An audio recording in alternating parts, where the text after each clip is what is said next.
we thank you this morning. What a privilege to be gathered together again. We have come as professionals to have conversations on how we are going to move our association forward and also to impart knowledge. And we pray that you take over this entire session in the name of Jesus. Let everything we will do here bring glory to your name, and the end of it all in the name of Jesus. In Jesus' name we will pray.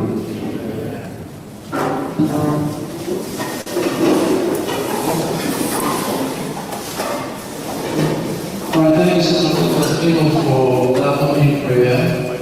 And right now we go to the next item on our list, which is a safety moment. So this is a new hall we are using for this TBM today, unlike the ones we used before. So please take note that the exit will be the same way you came in from. So if perhaps you hear a fire alarm, we have not been informed there's any drill plan, so take it as an official fire or safety alert. Kindly walk down the stairs as you came and go to the car park for the muster point and receive any further instructions from there. So that's the brief I'd like to give to us. And I also like to advise us that in this season, that is a rainy season, let's make sure for those of us who drive cars or we're in even public transport systems, let's make sure we understand our itineraries very, very well. One thing that is common in a season like this is driving into holes that you are not familiar with. So we encourage you to understand your itineraries and if necessary, park your cars if the rains do not allow you to drive effectively. Alright, so at this point, without taking much more of our time, I'm glad to see all of us here present. And we shall recognize all the persons we have amongst us this morning as well as those online. So I'd love the GS to kindly help me with all the dignitaries that are online and while we recognize those that are here with us. I would like to welcome to this session. We shall introduce you a bit more properly later today, but right now we shall recognize his presence in the room. It's going to be our chairman of the day, and it's none other than Professor Emeritus Bell. He's here with us today. Please have a put our hands to that.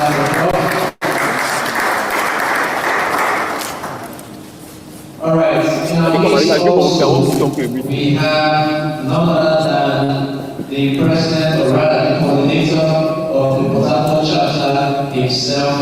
Please, I'd like to welcome Dr. Marcus Khan to this meeting. I will get the other names. I know our prof right here, and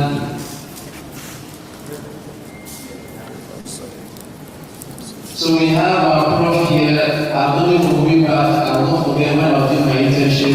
He came to the company at the time to present what he was doing. Please, I'd like to welcome Professor Sisi.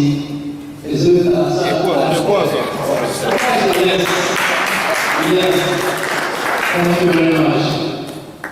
Alright. I'd also like to welcome a very good supporter of NAPI Port Harcourt in our midst.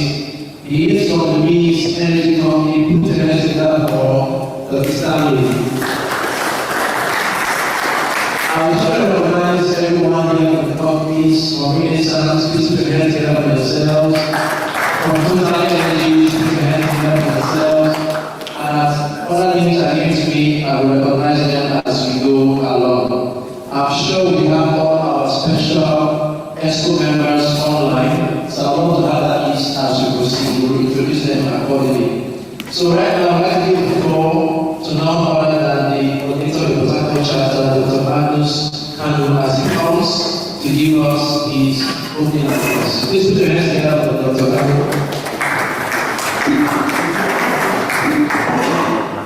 Is it Obinna? It's not going on. What I'm doing at this occasion. Right. So the the National President and members of the National Executive Committee of NAPI,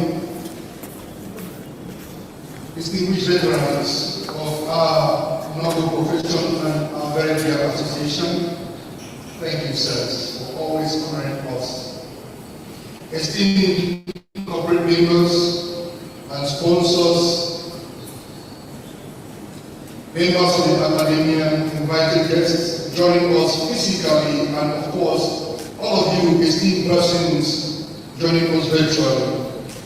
The past and present chapter executives, colleagues, ladies and gentlemen, a very good morning and a warm welcome to the July Technical and Business Meeting of the NAPI Harcourt chapter.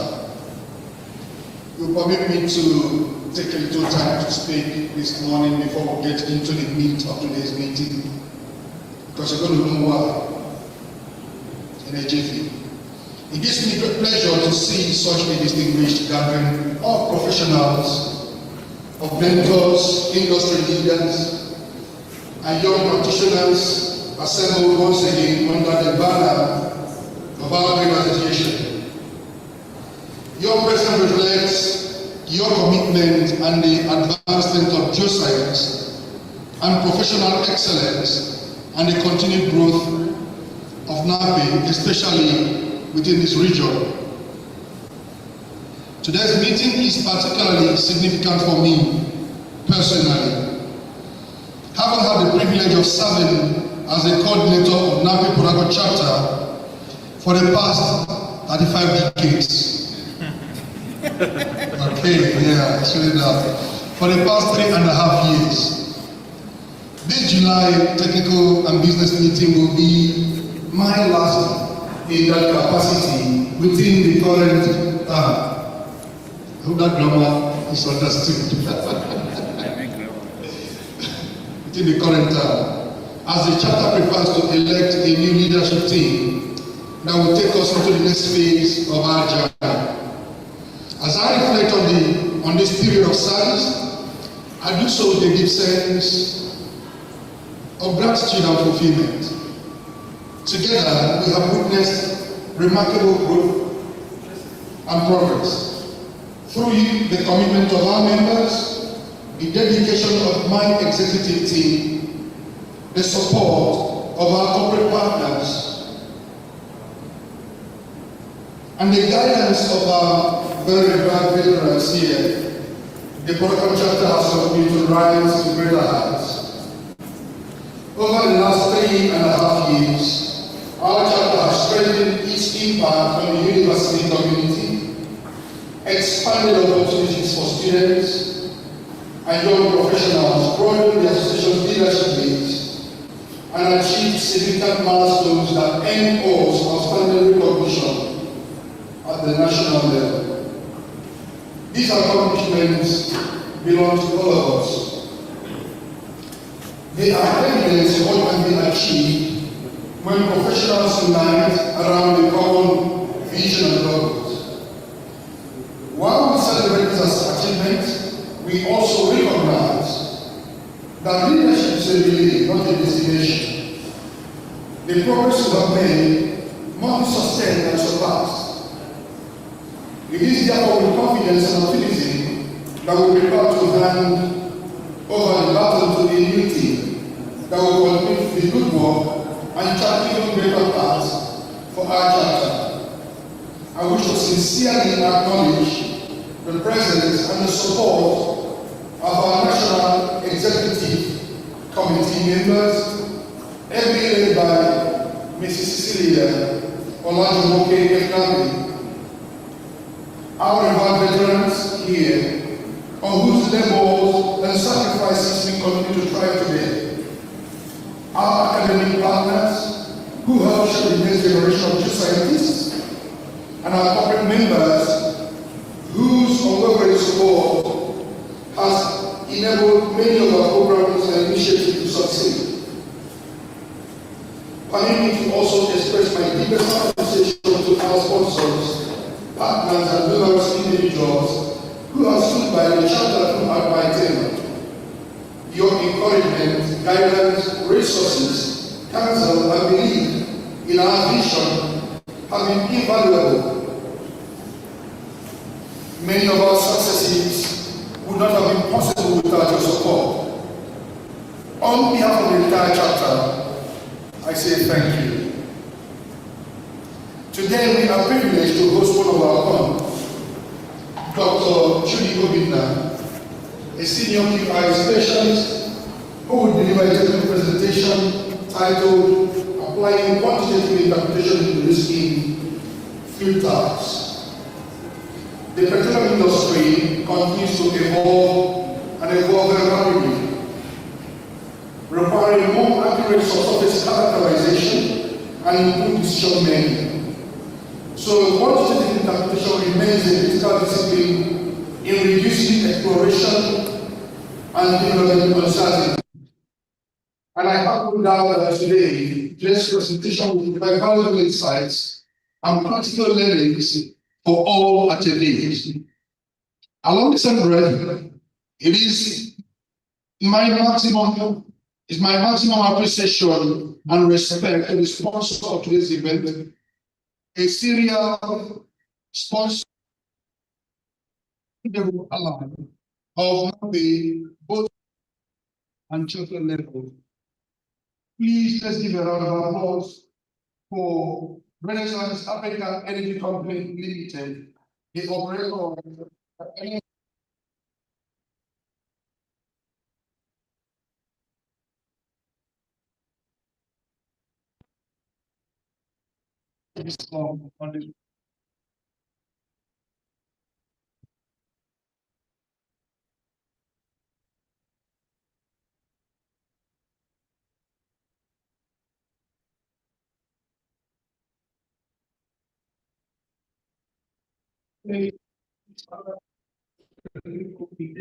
one view of the political presentation for excellence. Today's program is also integral. It is also an important initiative, like I said earlier. We will be electing a chapter to lead our chapter.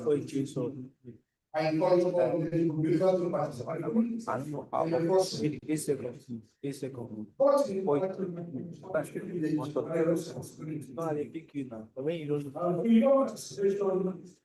You continue to strengthen our institution and ensuring that capital leaders in the start our country. But even the seriousness and functionalizing it deserves, having the collective interest of having a thought. So those who are elected into office, I offer an early word of encouragement. The Moroccan Charter has become a first sector within Namibia. This is very important for you to be mindful of. And that distinction comes, and with that distinction comes greater responsibility. The expectations are higher than ever before. You are not merely inheriting positions, you are inheriting a legacy of service, a legacy of excellence, innovation, and impact. Leadership in Namibia is a call to service. Please let that sink in. It's a call to service. It is an opportunity to inspire others, create value for members, strengthen industry and academic collaboration, give another challenges, and advance geosciences. I challenge the incoming executive team to build upon existing achievements, embrace new ideas, expand our reach, and ensure that our chapter continues to blaze the trail in the years ahead. I will stand by the sideline challenging you all. To every member of this chapter, let us continue to support those who will be entrusted with leadership. The success of any executive depends not only on the quality of his leaders, but also on the commitment of his membership.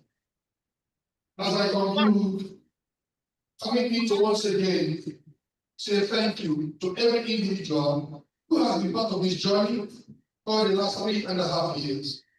Serving as your charter coordinator has been one of the most rewarding experiences of my professional life. I have learned, I've grown, and I've been inspired by the dedication, expertise, and camaraderie of the that define this charter. I leave this role confident that our best days are still ahead of us. The foundation is strong, the membership is vibrant, and the future is bright. Ladies and gentlemen, thank you for your support.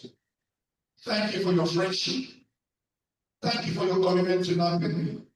I wish us all a productive technical and business meeting, an enriching presentation by Dr. Obinna, and a successful election process. May the NAPE Monaco Charter continue to grow, prosper, and lead the way. Thank you very much, and God bless.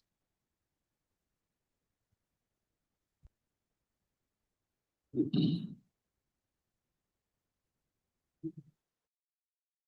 want to thank you so much, our dear coordinator, spoken passionately for the study like this.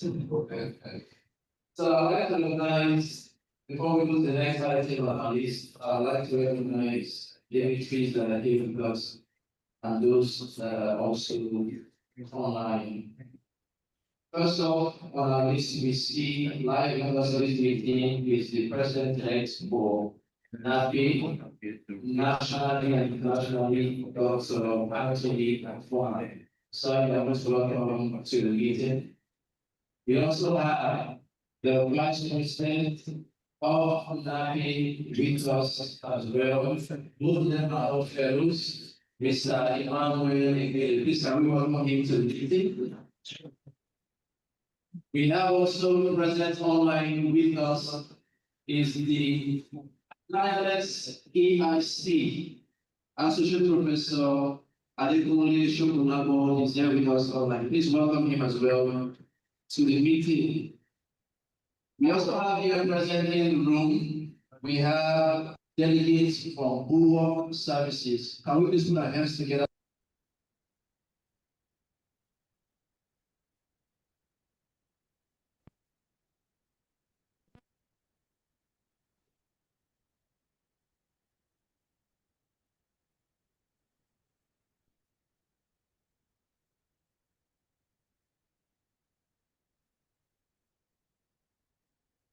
Again,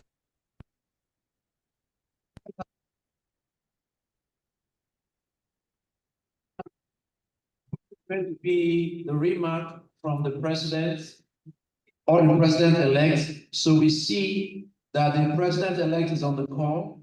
So we'd like to invite Dr. Anthony Obinna to give us some opening remarks during today's meeting. Please kindly come in, sir, and speak to us.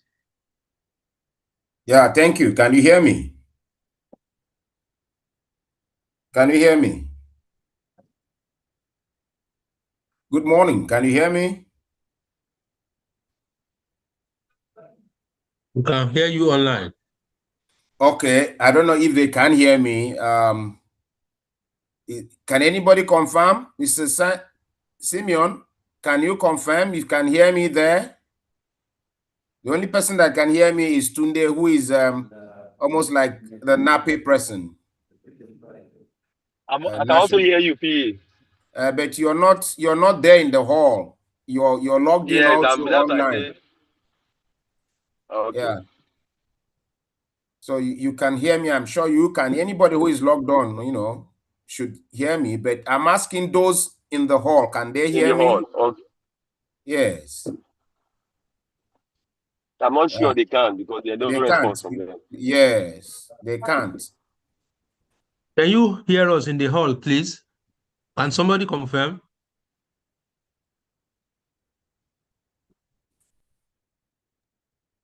I'm not sure they can. I think they are still having some network challenges. Mm-hmm.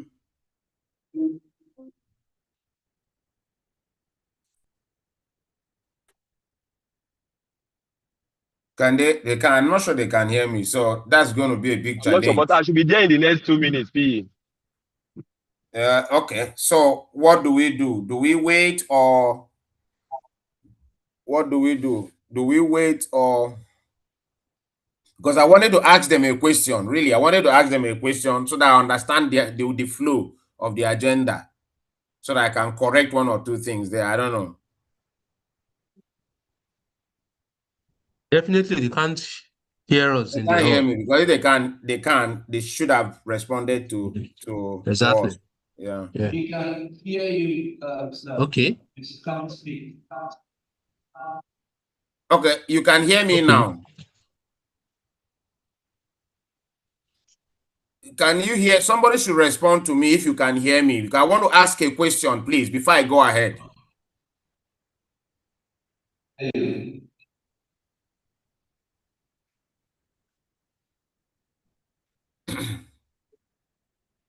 Hello, Callistus, can you hear the PE? Yes, we can hear him. Okay, fine. If you can hear me, I need to know whether this is the president's remark. What is this item, or actually, what is it? Is it the president's remarks or what?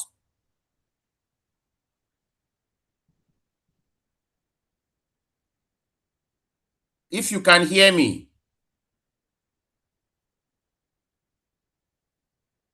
It's a problem.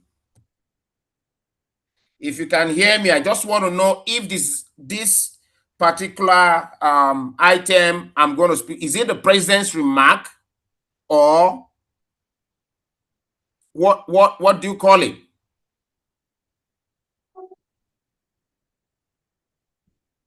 This should actually be the president's remarks. So if it's I'm taking your response. I'm taking your response now. So I mean, things should be done appropriately, please.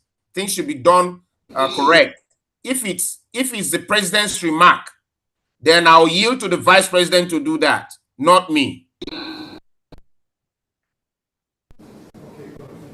Can you hear me? And then we'll come back to this later on, if that's okay, sir. That's fine. Okay, thank you very much. We'll proceed to the next item on our list, which is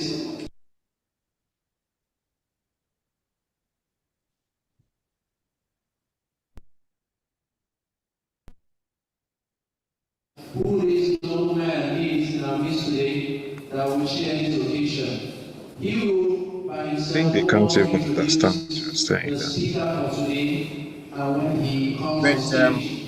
So the vice president is not there. I think they don't. I think they didn't understand you, P.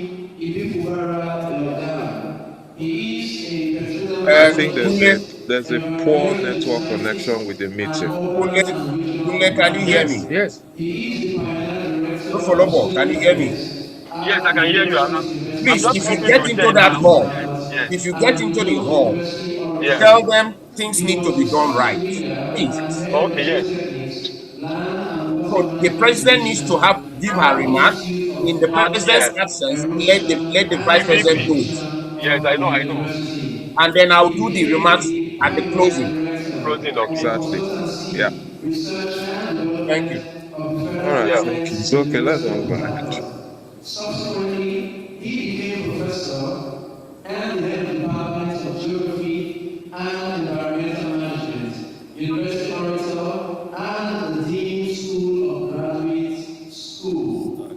He is member of the River State Executive Council as Commissioner of Agriculture and Natural Resources, as well as Health and Community Development.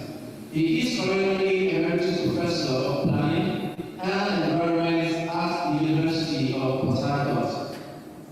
Now, Professor Obinna trained at King's College, Lagos, University of Ibadan, University of Nigeria, Harcourt University, England, and the University of Newcastle upon Tyne in the UK. He is a fellow of the Geological Society UK, fellow Nigerian Mining and Research Society, member Royal Town Planning Institute in the UK and Ireland, and finally, he has an MBA from Cranfield and a PhD from the Newcastle upon Tyne. Please allow me with warm applause to welcome Professor Obinna as he gives us his opening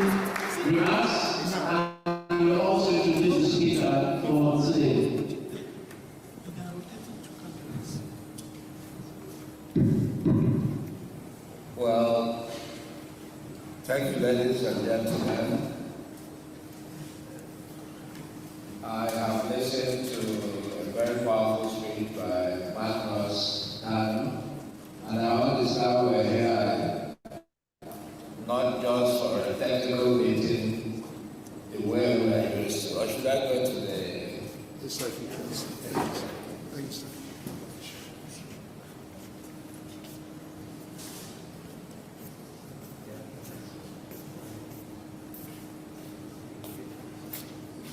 Yes, as I was saying, from the speech of mine, we could see that Nape Port Harcourt is today going to do two things.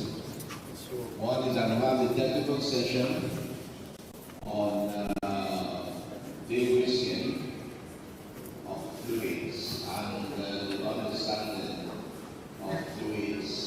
The topic which should be projected there, what the topic is, the technical session here presented there.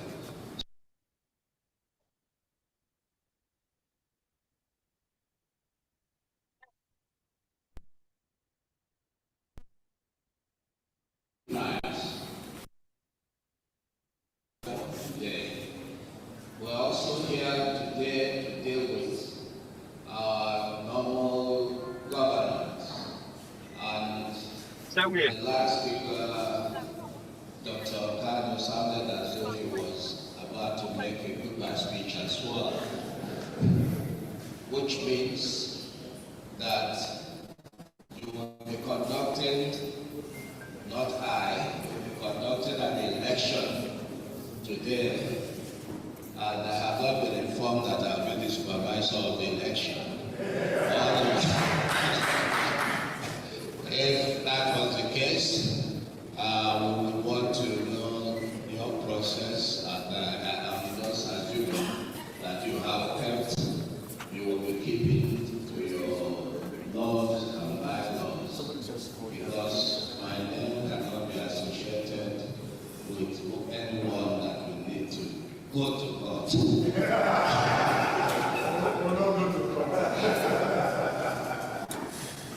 So I want to say thank you very much for inviting me to chair today's occasion. If it's the end of a period, as you know in geoscience, we are very interested in the ends of various timelines. So today would be the end of a regime, and in geoscience analogies, perhaps the end of the little era.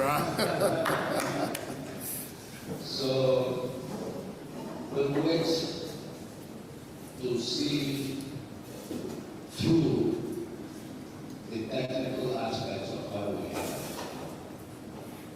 And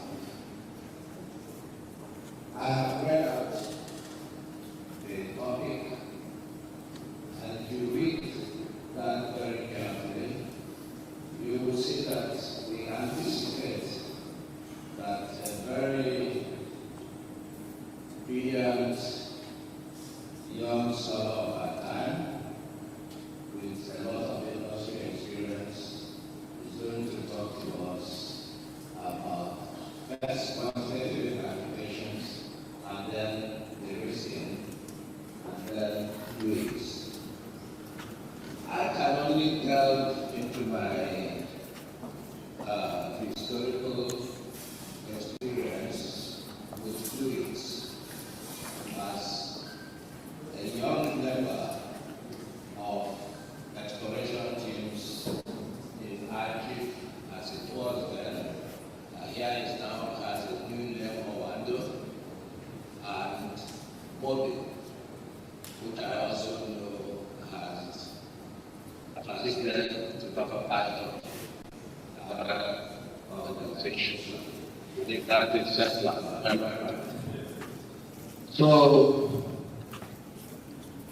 as I said, the importance of what we're doing today It's a form of exploration.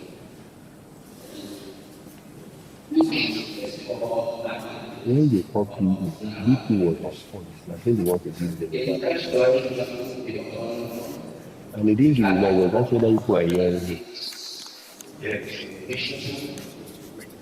It was actually who are hearing it.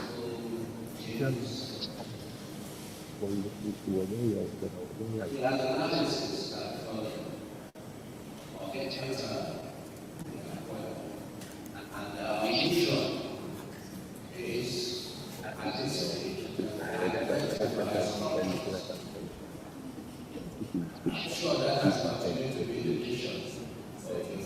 the president is not doing the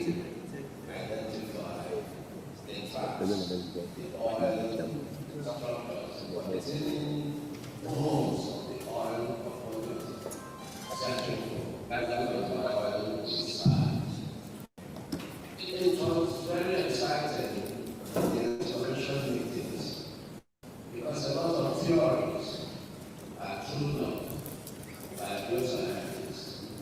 A lot of geographical information brought to the table and it was that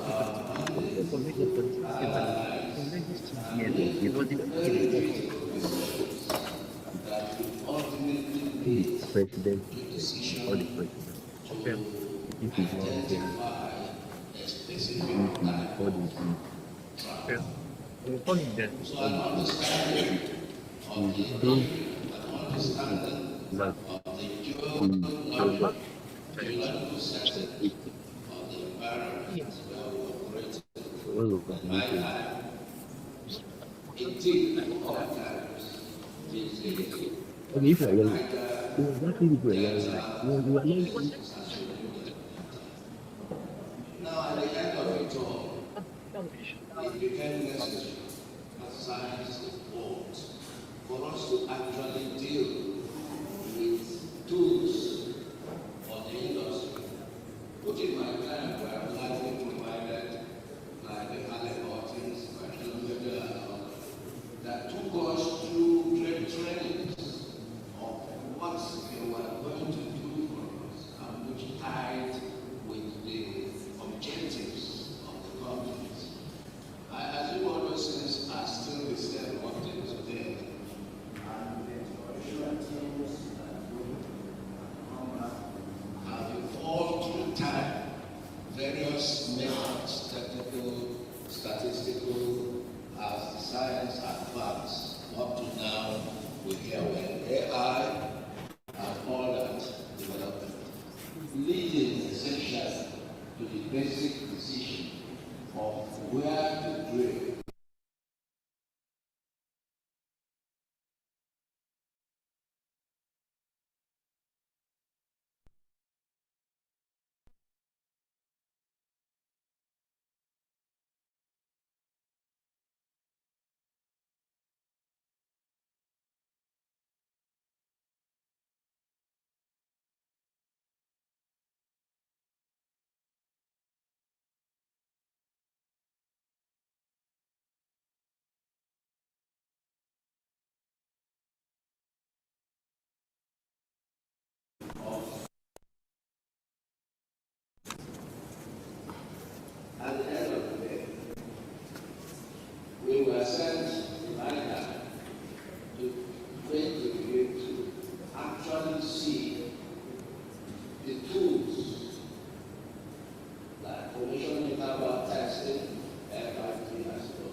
please kindly come to the stage, Dr. Obinna.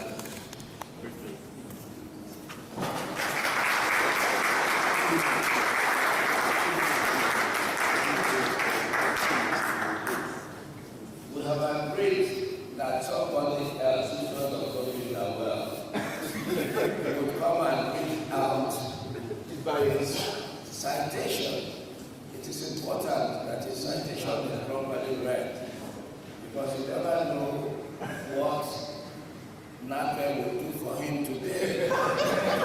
His citation, okay, because 31 new oil fields, I understand, have been OMLs, have been issued by the government. Am I right?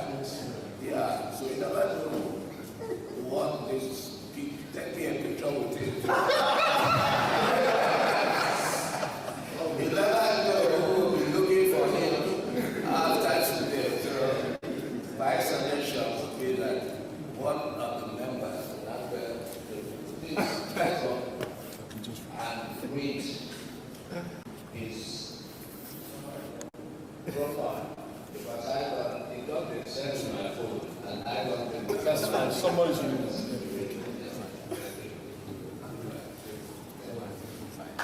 I do.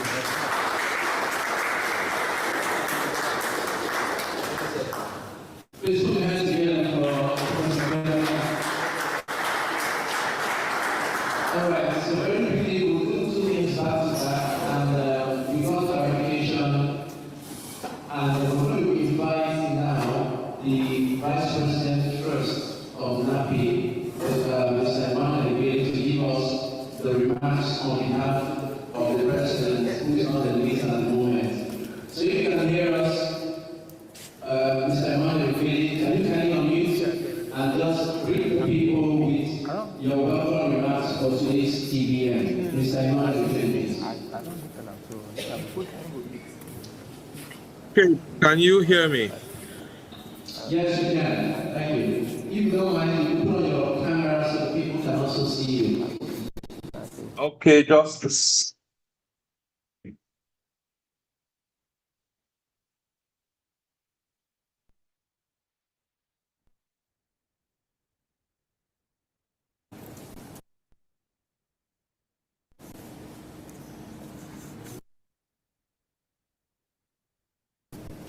Yeah, hello, can you hear me?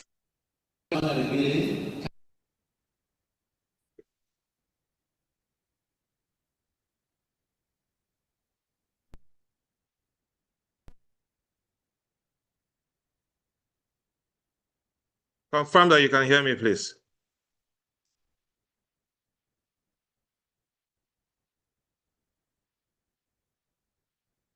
Mamadou, can you hear me?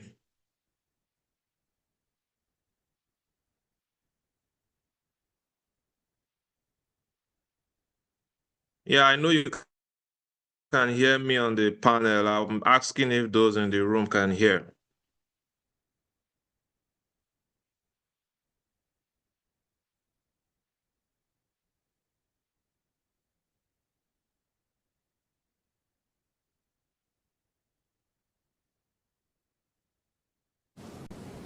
Mamadou, can you confirm if you can hear me?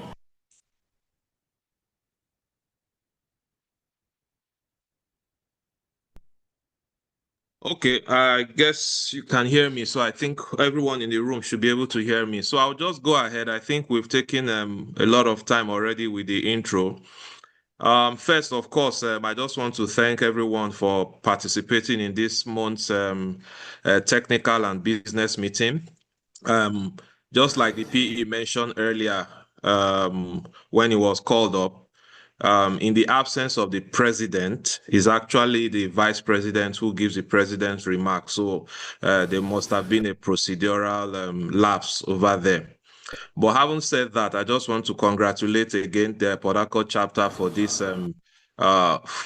technical and business meeting that is taking place today, which I can see is a hybrid one, bearing the slight technical issues with connecting into the room. I think is going to be a very good presentation. I've looked at the topic, which has to do with more or less a quantitative analysis in order to be able to help us detect fluid type better.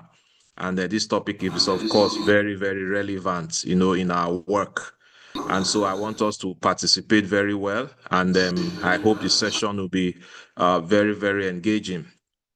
Also, I just want to use this medium to also thank the outgoing Port Harcourt chapter coordinator, Dr. Magnus Kanu. Thank you for all you have done for the chapter and for NAPE as a whole. And I hope that as you go through this period of transition into the new set of chapter executives, they will be able to continue from where your executive has left off. So once again, I thank you all, and I wish us a very fruitful and very fruitful session today. And I hope that at the end of this, we'll be able to have some positive feedback that we can be able to apply both in our work and in the industry at large. Thank you very much.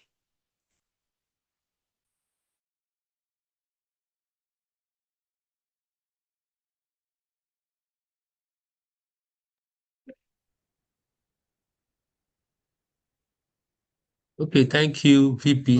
So let's continue. Right now, we will be the bio of our speaker today as beckoned by our chairman. So, our speaker today now he is Dr. Obinna Chudi. We call him Kinsey. Obinna Chudi received a degree in applied geology from Obinna University, otherwise known as Federal University of Technology, Bauchi, a master's in petroleum chemistry from Newcastle University, UK, and a PhD in petroleum geosciences from Harcourt University, United Kingdom. His research interest is in reservoir characterization and prediction. Obinna joined Shell Nigeria in 2008, where he kicked off his career as a petrophysicist and further as a rock physicist geophysicist. He later worked in capacity of a senior exploration scientist and project lead responsible for maturing onshore and deep water exploration opportunities in the Niger Delta. Obinna is currently a specialist QI geophysicist with Renaissance Africa Energy Company Limited. Prior to joining Shell in 2008, he worked as a law analyst for about 3 years at Red Case Hole in Aberdeen, United Kingdom. In 2015, Obinna was designated as a chartered geology and a fellow of the Geological Society of London. I'd like to hold applause as this is Obinna Chudi.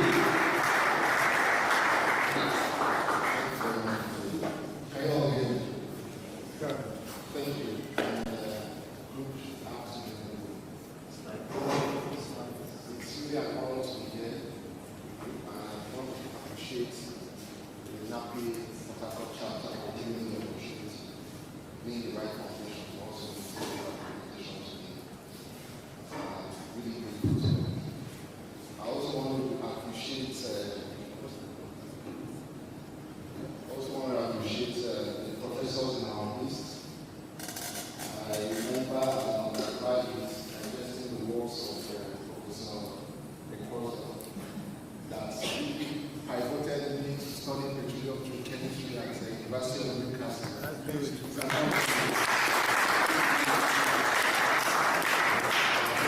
are going to be with you, Professor Obinna. For the fact that we both went to the same university as well, so seeing really appreciate. I think the work you guys have done in the past has really shaped us, not just me, but everyone seated here. But unfortunately, I'm not going to be presenting chemistry. So I'm going to be centered, largely be centered around geophysics. Okay? So, like the topic says, application of quantitative interpretation in Derisking fluid type. I hope this works. Okay.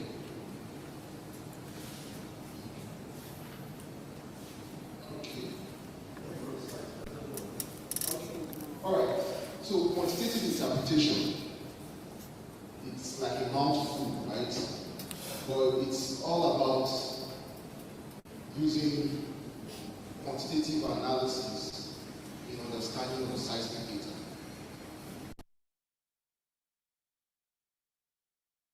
And make sense out of it. Okay?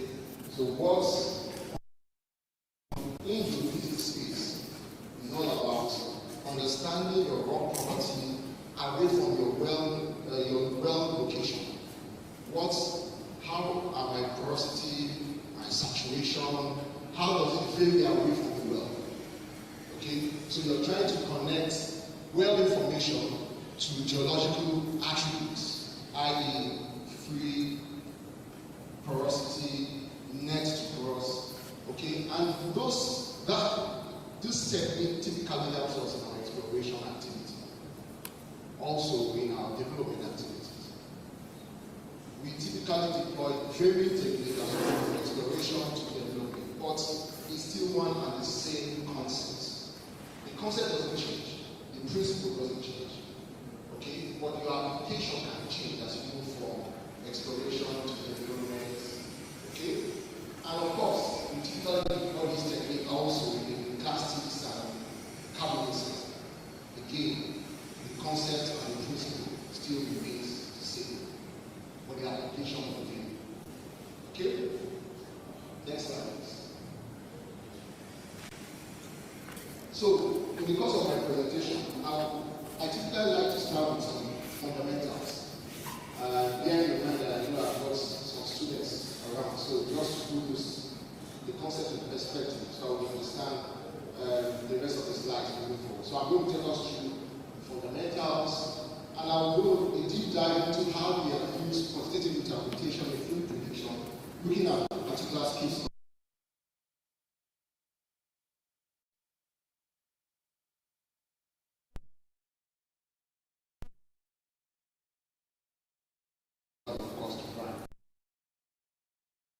Summary and conclusion.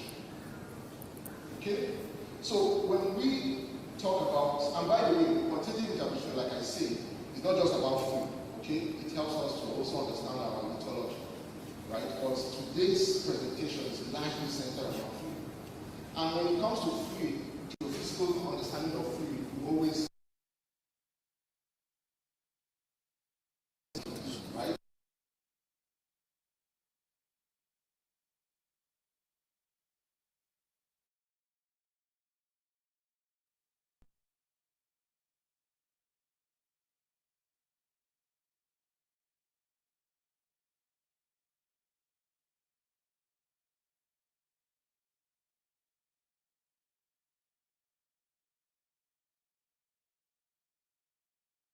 Essentially mean and have an example. Or it's only an indication. And by the time you integrate that indication with other geological attributes, then you can really decrease your structure or decrease your opportunity movement. Okay? So there are different types of DHRs, direct and counter. You have blind spots, we're going to look at that. Blind spots, polarity reversals, AEO, amplitude varying with offset, up-deep, down-deep ratio, and most importantly, fixed structure or conformance to structure. So these are some of the attributes, and we'll now go into the fundamentals. Why do we see anomalous behavior? What is responsible for that anomalous behavior? So when we get into seismic acquisition, we typically deploy sets of geophones, which are our receivers, and our source, where we shoot seismic waves into the subsurface, and it gets reflected, okay, and we see at the receiver and source. Okay? So if we go with that, you observe that, where's my pointer? So when you send in an energy down to the subsurface, it encounters a reflector. What defines a reflector is what we call an acoustic impedance contrast. So an acoustic impedance is just velocity of the way of the body and density. So when you convert those two attributes, you get acoustic impedance. So we expect that the acoustic impedance of layer 1 and layer 2 will be significant in terms of the contrast. Okay? So for instance, if layer 1 has an acoustic impedance of 10, and layer 2 has an acoustic impedance of 2, you have a contrast of 8. And that contrast will result in a reflected wave. That reflected wave will be received at the geophone or hydrophone Now, that reflection has what I call reflection intensity. The reflection intensity is a function of the acoustic impedance contrast between layer 1 and layer 2. So if that contrast starts to shrink, the reflection intensity starts to reduce. Okay? So if you look at the amplitude map, you see same structure, but the amplitude appears to reduce or increase as you go from the bottom to the top. So you have here high amplitude anomaly. So the high amplitude anomalies like this is a result of significant acoustic impedance contrast between layer 1 and layer 2. If that contrast starts to reduce, the amplitude starts to decay. And of course, there are several factors that will influence that contrast. And kind of methodology of dealing with depth, diagenesis, raw property and free time. Those are some of the factors that will give us an acoustic impedance contrast that could vary from one methodology to another. The other fundamental that we should understand is AVO. Sometimes it may be a bit of a difficult subject to explain, and sometimes it's understood. But AVO is all about amplitude varying with offset. Now, the diagram I showed earlier, we assume that our reflection or our incident rate is at 0 incident. Okay? But as the reflectors or reflection or incident rate varies with offset, you're going to have an amplitude that will also vary with offset. That amplitude vary with offset is not largely controlled by acoustic impedance. It's largely a function of what we call horizontal ratio or VPVS ratio. And that's because there's what we call mode conversion. Your P wave, your compressional wave, as it hits at an angle and gets reflected. You also have reflected P wave and also reflected S wave.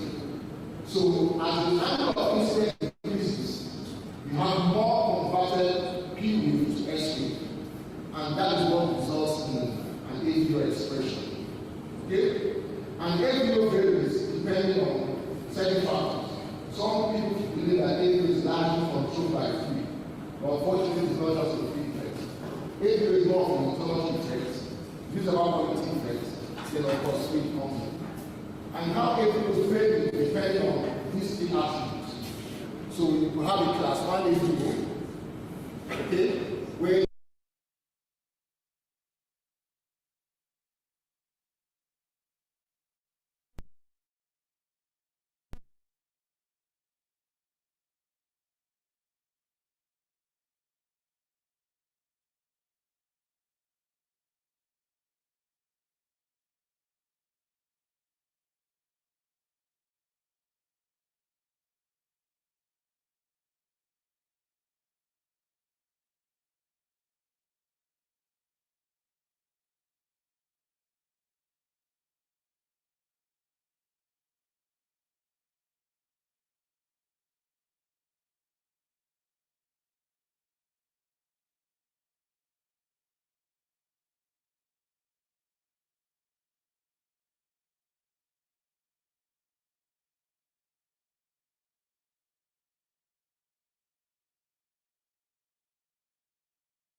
guide you to improving your understanding of free time.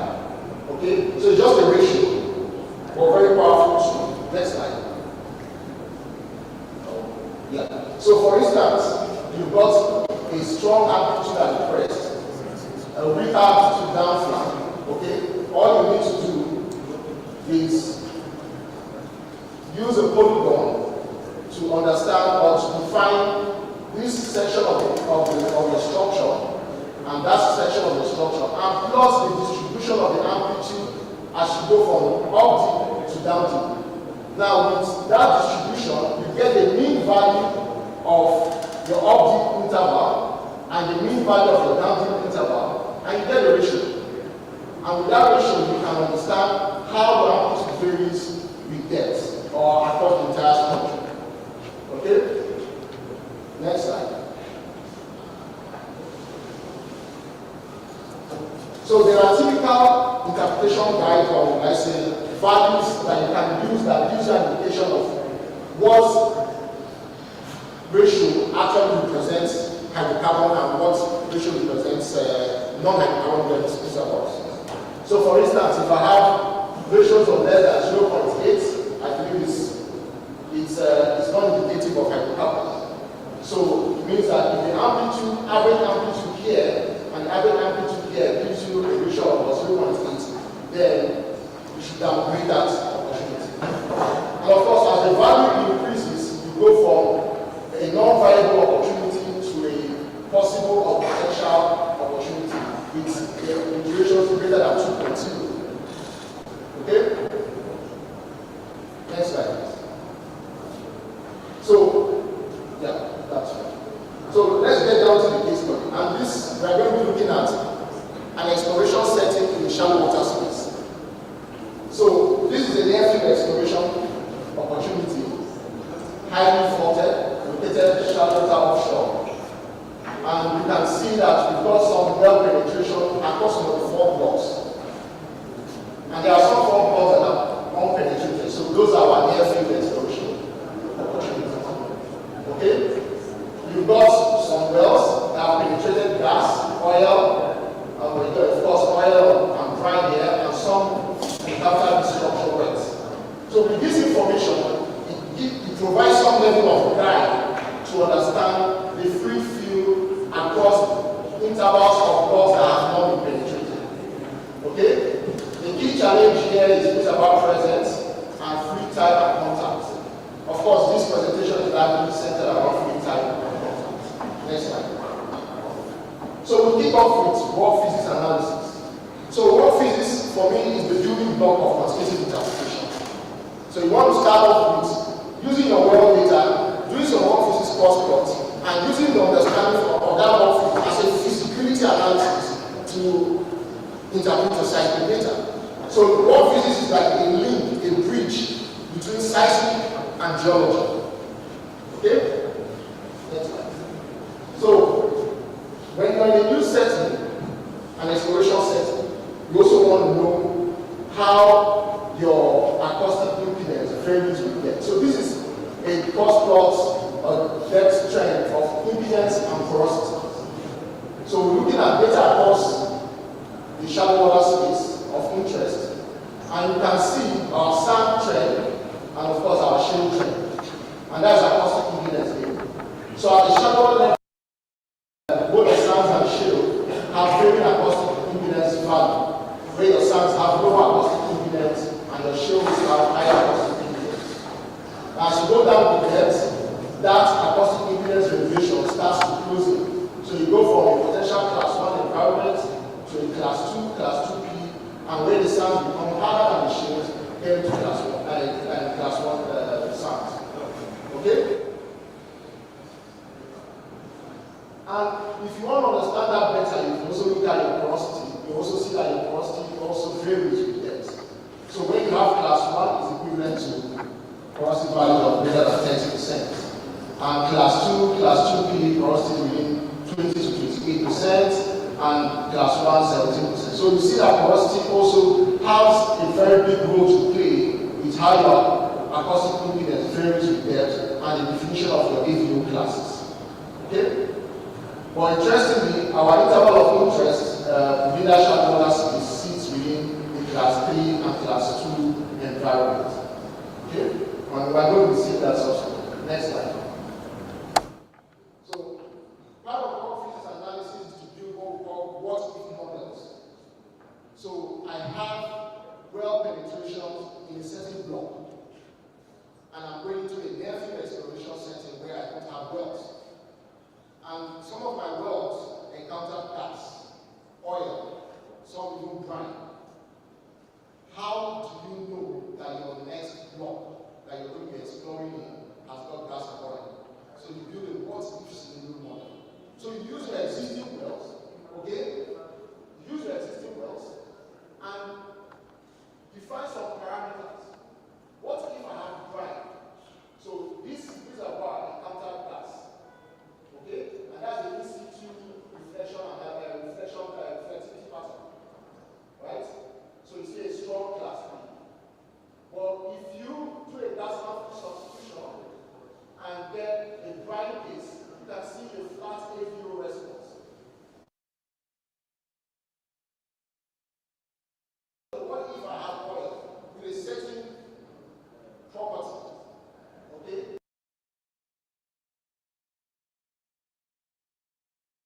And of course, I also model for gas. The whole idea of modeling for gas is to also compare with the in situ.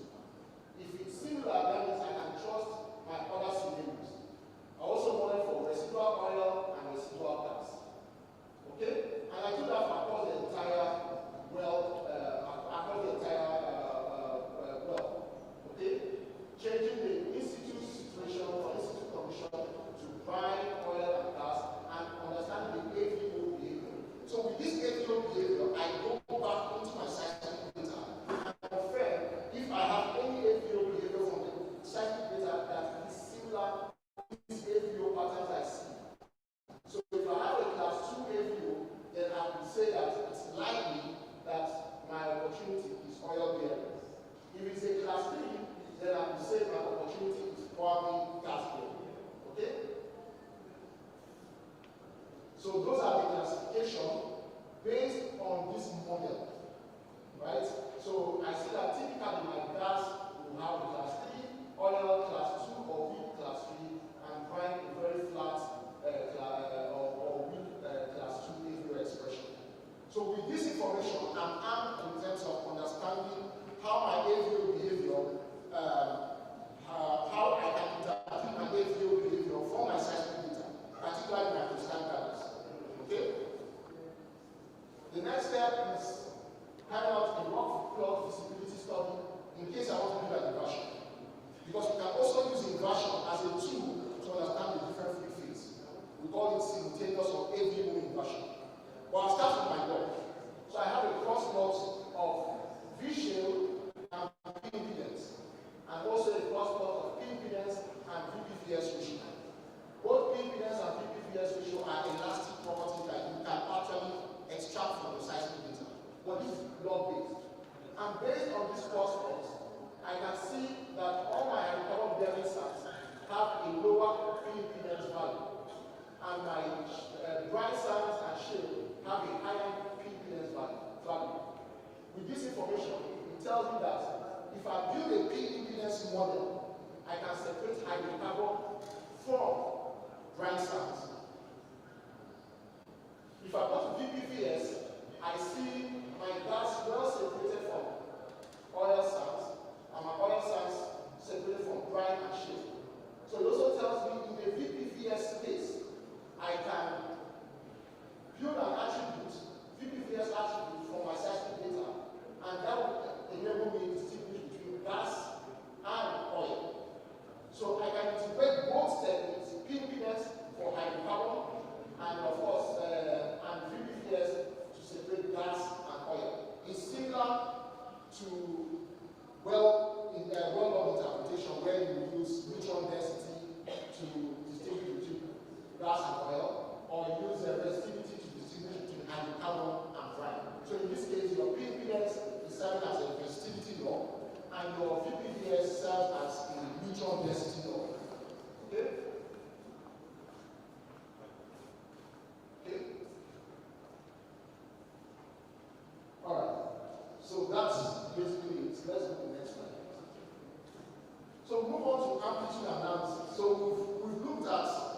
rock physics, we understand the concepts of using rock physics analysis to predict what free phase we are going to encounter.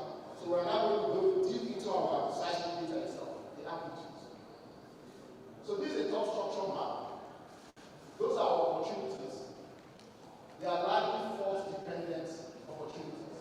So prospect 3, prospect 2, prospect 1 and 4. Okay? And you can see from the amplitude map where we have well penetrations. So those are our prospects. Right? The interesting thing we can pick up from this amplitude map as one of the key DHI is conformance to structure. So we can see that our amplitude conforms to structure. So it tells me that this amplitude is somewhat related to hydrocarbon-bearing sands. It's also similar to the amplitude we see in our proven accumulation. So I've checked out one box, conformance to structure. Okay? So I have, potentially I have hydrocarbon here. Right? That's the key thing. Of course, you see those bright amplitude anomalies, consistent with the bright amplitude anomalies you see here, that is your bright spot. Okay? Localized, and it's quite different from the background amplitude. So those are the two key DHI anomalies I can pick out from this amplitude extraction. So the question is, this amplitude, is it gas or is it oil? So move on to the next slide.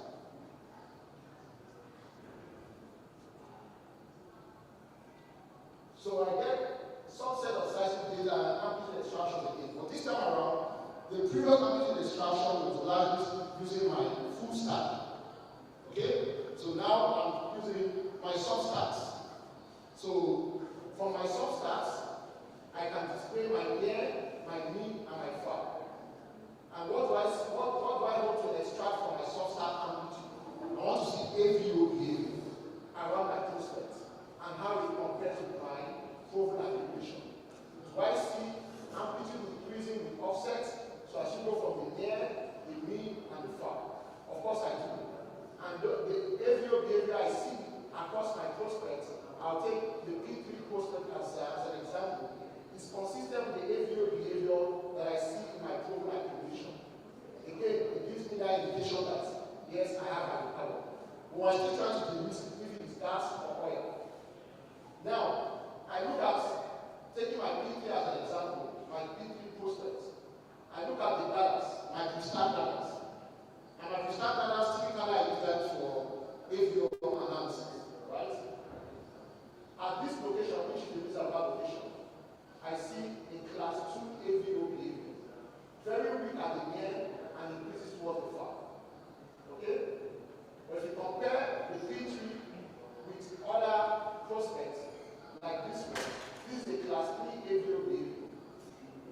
Possibly that. That's a class 3 as well. That's a class 3 as well. So if I look at my P3, it tells me that, and of course for my crystal guidance, that will likely be dealing with a gas opportunity. Okay? So that is what my guidance and my AVO analysis tells me based on this information. But I cannot rely solely on AVO. I will not tell the geologist to go and drill the well because I see a class 3 or a class 2 AVO response for my guidance alone. The power of geophysical analysis is integrating different techniques together, ensuring that each technique kind of speaks to each other. They converge at a point. Okay?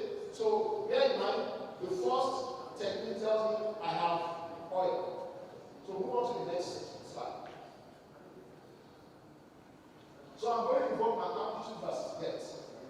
Okay? So the key thing is, I start off with where I have a known penetration or proven accumulation. I have drilled a well here,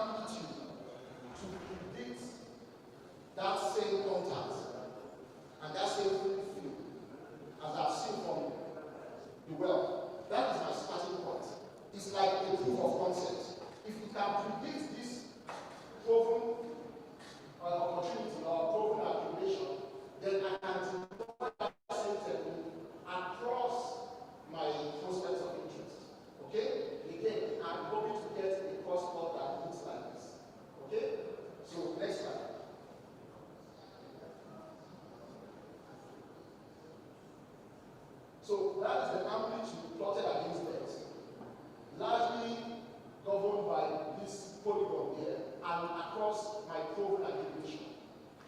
And what I can see is high amplitudes, okay, decay to a very low amplitude region. And at that inflection point, I can place my contact. But the interesting thing with that cross plot is you only see a single trend, a high amplitude single trend, right? You don't see multiple trends like this, you just see a single trend. And interestingly, of course, my reservoir is gas here, there is no oil, right? And at that inflection point, okay, I can pick out my contact. Okay, next slide. Yeah. So that point actually corresponds to this contact. About 5 feet shallow or so. That's, for me, that is very, very close. Again, understanding that you're working with 2 sets of data. Your low and lower resolution. So getting a contact that is 5 feet varying from your actual contact is a good one. Okay? Next slide. Next.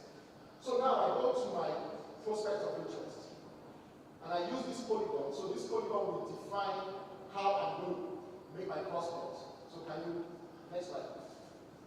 So I have this distribution.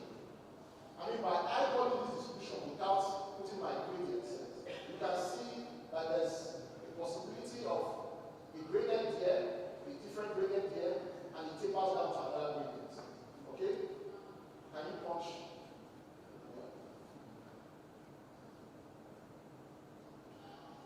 And with that, it tells me that I have a 2-phase hydrocarbon system, right?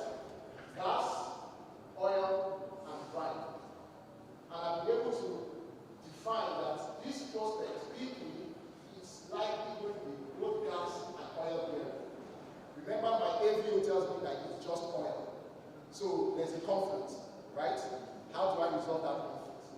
So I can pick a gas oil contact, I can also pick an oil water contact, right? From my prospect. Next slide. So we come up with another 2, up deep, down deep ratio. So you have your structure up deep, you have down deep. So potentially that is your hydrocarbon area, and down deep is where you don't brine. Again, just like the AVT, you use your profile as a proof of concept. So I get an up deep polygon, a down deep polygon, and make a histogram plot. And from that histogram plot, I pick the mean value of each of those peaks, where this represents my down deep and that represents my up deep. So I do a ratio of my up deep versus my down deep, and I have a ratio of 6.2, which is equivalent to where I actually encounter gas. I come back to my prospects, do the same thing. I pick my up deep and my down deep. I have a ratio of 6.0. So you can agree with me, 6.2 and 6.0 are quite close. This gives me an indication that this is possibly a gas bearing reservoir. Okay? So I have AVO, I have AVD, and I have up deep down deep ratio. One says it's oil, just oil. The other says it's oil and gas, and the third says it's just gas. Okay? So we want to seismic inversion. So the seismic inversion is largely dictated by those cross plots that I showed earlier on. Okay? And based on that cross plot, we say that from PVS, I can distinguish between hydrocarbon and brine size. And for my VPVS, I can distinguish between gas and oil size. Okay, so I'm going to integrate those 2 techniques to further de-risk the opportunity. Okay? So how does it work? I use a technique called simultaneous or AVO inversion, where I integrate 3 substacks, right? Generate build a well time to get my wavelets, and of course, get a low frequency model that will finally feed into my final inversion and VPS. Let me explain. So, seismic inversion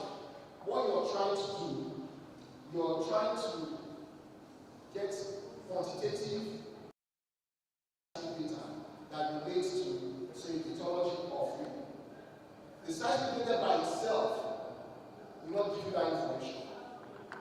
And why? Because it is riddled with wavelets, right? When you take out the wavelet from your seismic data, it reveals your geology.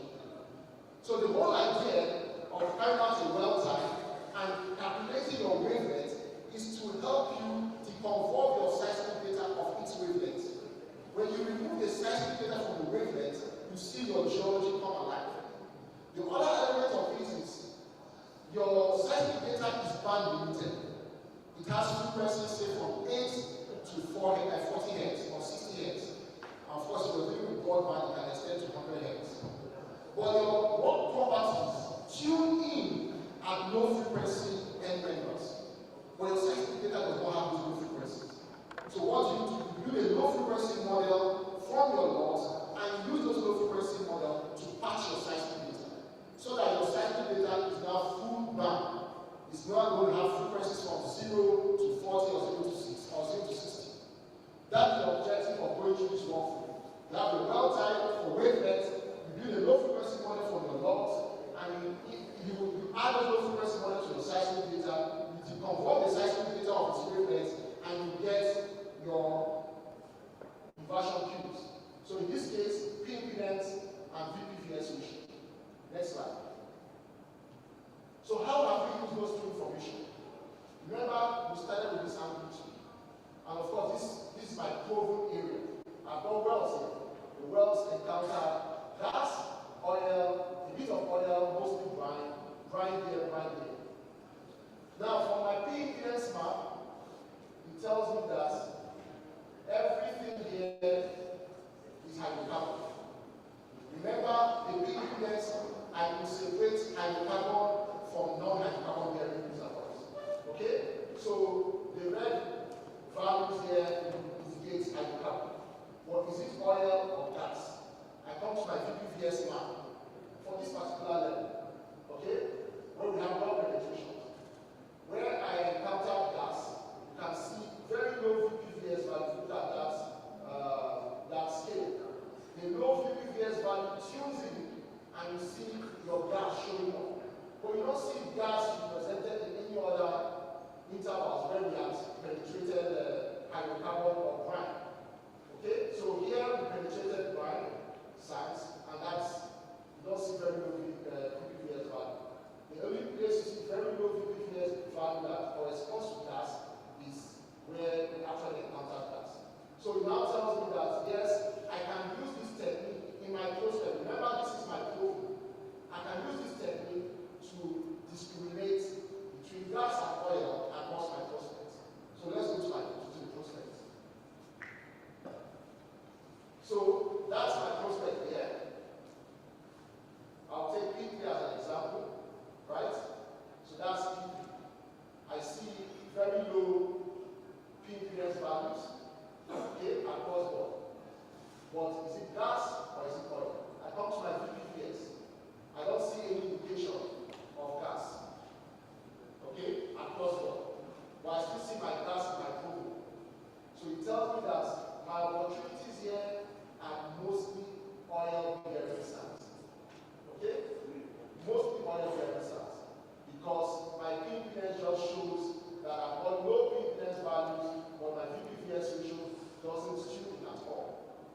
So with this information, I can say that my P3 opportunity or prospect is potentially an oil, mostly an oil-bearing sand. Okay, next slide. So in summary, from my amplitudes, I've been able to identify bright spots, conformance to structure. That's the first step. In my rock physics analysis, it tells me how to interpret my seismic data, or those amplitudes that I've seen. Okay? Am I dealing with a class 3, a class 2, a fluid? I build forward models. My forward model tells me that, well, my gas sand will tune in as a class 3, my oil sand will tune in as a class 2, okay? And of course,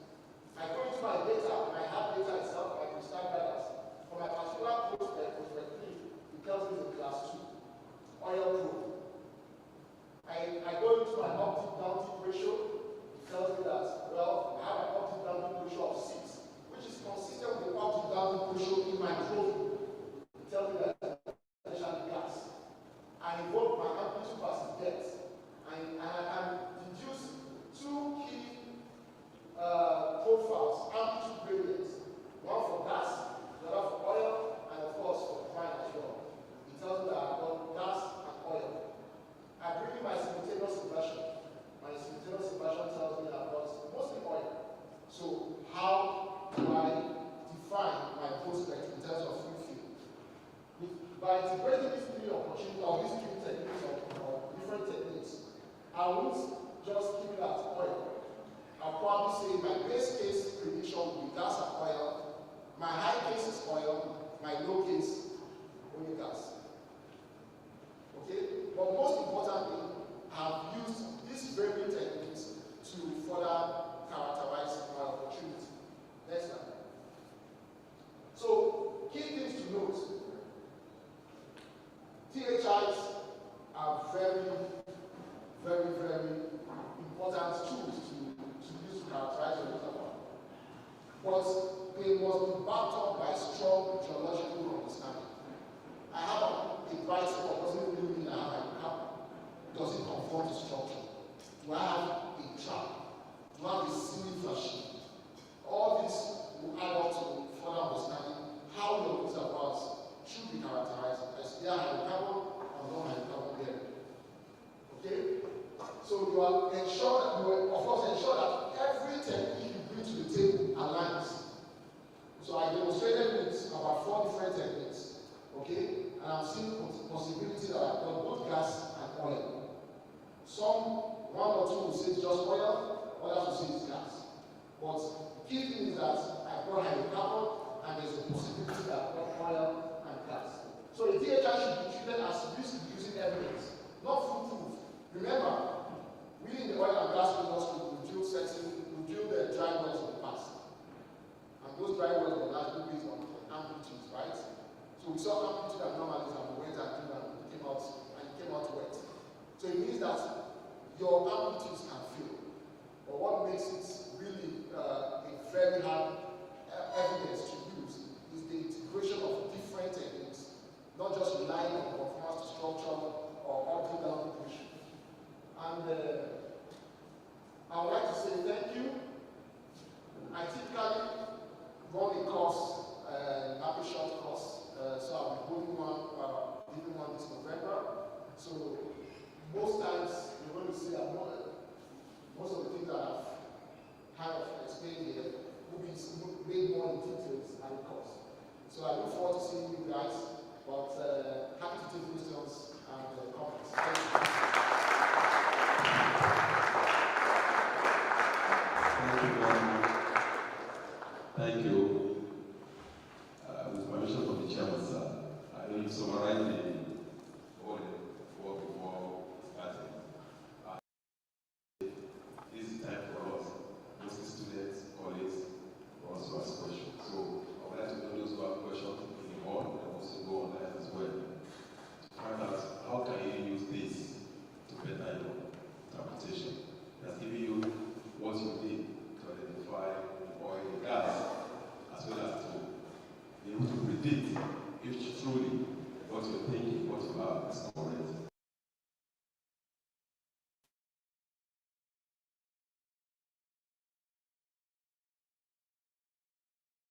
Another one. So we'll start with my big brother here, Dr. Elias. Obinna, thanks for the job well done. Mine is actually a simple clarifying question. You told us that with the amplitude versus depth, you could put in your slopes and then use that to discriminate the contact. But I saw that in your oil leg, you had 2 slopes.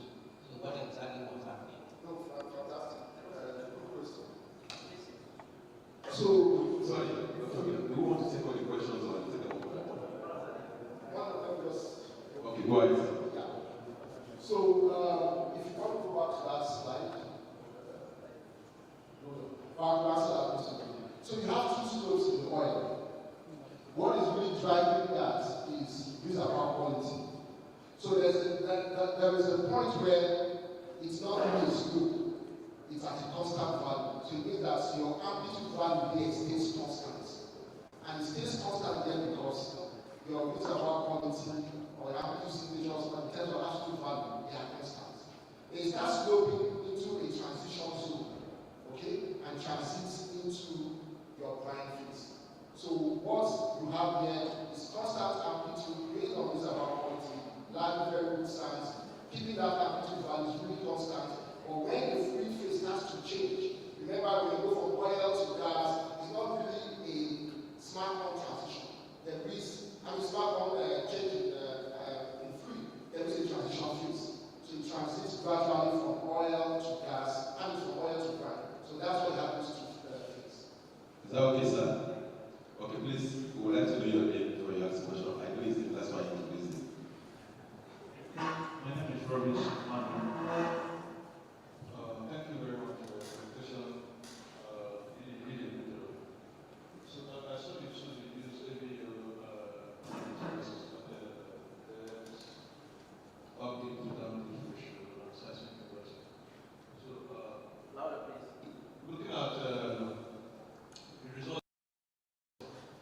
If you had to put a weight on any of these tools, which one would you give more confidence? And why? And if you had to remove one or two tools from them, which one would you keep? And which one would you trust? Given that one gave you that answer, of course, I understand that you have to integrate all of this. You can have competition with them. So I just want to know, based on thank you. No, that's a very, very good question. So most times when I'm going to make a call which of that different techniques to put a weight on, I will focus on which of the technique closely aligns with measured data. Okay? Which technique did I use that actually predicted my measured data? And if the 3 of them or 4 of them actually gave me the same information as well data, then I'm going to go with the gas oil scenario. Okay? The most important thing is calibration. Which of those techniques calibrates well with my known reservoir? And if any one of them calibrated much more than the other, I will go with that one as the preferred option. But in the situation where the 3 or 4 of them have the same weighting weights with my known reservoir, then I'll go with the gas oil scenario. And that's why I have gas oil. Okay, the next question. Thank you very much for your question. So my established that the whole process of derisking your views and establishing your contacts and integrated methods using different approach of image analysis, your AVO, bright spots. Now my interest is when you use your AVO analysis to employ the use of substance. But what are the situations where your data is process and you don't have confidence in the substance and tell you that preparation offset. With the workflow, sometimes partial workflow that is established, it has to reduce by the history of contact. But the workflow still applied, so that's the output side. Very, very good. So there is an element of this work that I didn't present, which is data analysis, data completion. Okay. Of course, I'm assuming that all that has been done, right? Like we typically say, garbage in, garbage out. If you use with substandard data, you won't get substandard results. So if my substance will not fully well processed, and I don't see a clear alignment of the analysis, that is to have residual RMOs, right? Then I might not be able to use my substance to effectively modify my AVO. Okay, so I'm going to take that off. But I'm going to have a very good and interesting conversation with my processing team to see if there is a way we can complete that seismic data to give us the information that we want. So I'm not going to use it for AVO studies, we start data analysis. I'm not going to use it for AVO simultaneous imaging. No. But there are certain checkboxes that should be in place for me to do that. If my substance are not fully aligned in terms of time alignment, then why should I use it? Okay. So data quality, data analysis is really, really important, both in the law and in the seismic domain. Thank you very much, Mr. Ewo. What should we call? Thank you very much. My name is Dr. Raphael from Federal University in Turkey. Thank you for the wonderful presentation. I really like this. I feel it today. I have 2 questions. Number one, if I see one slide, you said the 4 ways and the taken my feet. I know it's reducing the data. So if we have all these technologies already taking use, why is that be not producing the dates? That's the one point. I don't know. Then number 2, these methods, 4 methods, Meaning to understand that must be calibrated with known information. Probably information used to calibrate this method before you can sample this, where you can have or so. Now, if you have a value field where there's a way, that's what I know where. Which method do you recommend? Government has just sold so many million dollars.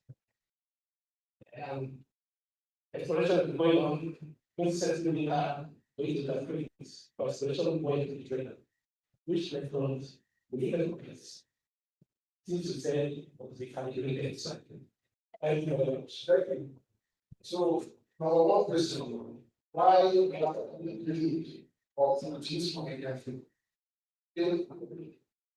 That is largely a business decision. But the business decision can be taken by economics.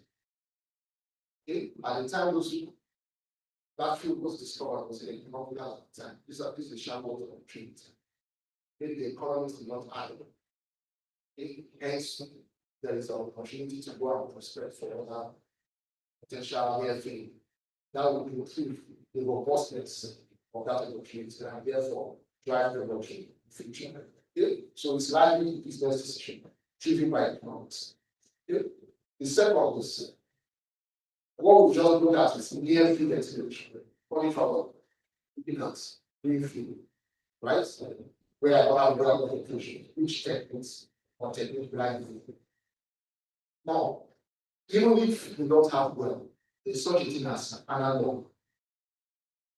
Elsewhere, first understand your tectonic system. What kind of, where are we sitting tectonically? Right? Are we in passive margin grazing, active margin grazing? What kind of things are we looking at? Shallow water system. I go elsewhere, shallow water next door, or somewhere that's an use that information, ignite my understanding. That is your analog. But I know your own prospect of future, which is the major data we have is your seismic data. You store that seismic as interesting. With your seismic data, you can do what is in your models. Okay? From your seismic data, you do your AVT. From your seismic data, you do your orbit. From your seismic data, you can get your conformance to structure and you understand the price terms. So there's a lot you can get from jobs looking at the seismic data. But if you have the luxury or you have the opportunity of having an analog that sits somewhere close by, that sits within the same geological sector, in terms of depth, in terms of geological condition and all that, then you deploy that technology. Okay? Does that make sense? Thank you. Okay, thank you very much. I will ask a question online. One from Chudi. The type of sharing of knowledge. How do you validate the feasibility of sites and the exploration phase? See work data as well too. How do you validate the feasibility of seismic impartial households and the exploration phase? We know we will see work data as well. Thank you.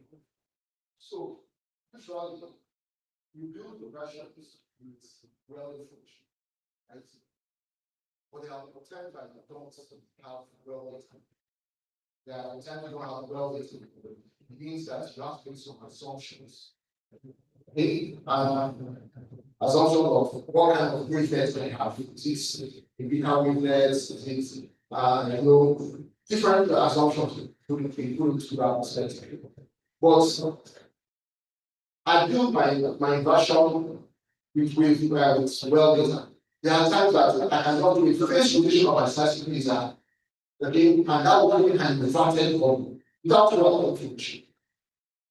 Again, if you have the opportunity of having well data elsewhere, then you can bring it into your area of interest, fine. But you don't have well data, you use your local understanding of the geology. Okay, if you work with the geologists, they will have done some position environment interpretation, understand your EOD and all that. You involve all those information into your inverted one. But this time around, you are not building an inversion well, you are building without one. So you're now accounting for low frequency models, you're now accounting for the exact wavelengths, you're just doing phase rotation. With that, you can still make some call, but it is based on the strong understanding of your geology. Thank you very much. Also, we have another question of the level. He said, thank you so much for the presentation. I would like to ask, how can QI be applied to team-based resolution? Also, I know that team-based resolution is also related to the high frequency speed available in data. Do you think we can build the high frequency model from the logs as well as completing our seismic immersion technology? Okay, so team-based. Now, I've not seen a team-based model in the past, but that was not for this about characterization. Now, the issue with team-based is your seismic is not able to resolve the top and the base. So you're going to have a tune effect, right? And what that tune effect will do to your seismic data is going to be amplitude anomalies that are false, right? Well, of course, by the time you tune your seismic data, you might see your true geology, but it's not going to resolve effectively those statements. So typically, I would say it's a pitfall. You might not be able to use inversion for very thickness, but again, you have to understand your tuning thickness and what defines the thickness, right? So from the seismic data, you calculate tuning thickness and probably from the tuning thickness, something any bed thinner than 20 feet. I will be able to resolve it, and you make that upfront. Okay. There are one thing we should appreciate with every data we use, there are pitfalls. Understanding the pitfalls and making a call. When you need to make a call, make that call. But if you can't work, you can't work. Right? Okay, thank you very much. Also, I have another question on that. Say, please, what are the parameters used as the input for the up-dip down-dip ratio? Okay. The up-dip down-dip ratio is largely your amplitude first. Right? But you classify your amplitude in terms of an amplitude situated up-dip and amplitude situated down-dip. You build a polygon around the amplitude situated up-dip and amplitude situated down-dip. And with that characterization, you now build in this case, a histogram. So it's just your amplitude, that's the key piece. Your amplitude and define that amplitude with polygons that can help you segregate up-dip and down-dip. With that, you can define your mean values of each of these histograms. So it's like the input is just not the amplitude. Okay. I will have another question from an apology. Say, based on the seismic interpretation, this clearly explain the variation of amplitude, because this can lead to incorrect field interpretation. And also, we have not been difficulty in vertical resolution when considering things about the I get that. Sorry.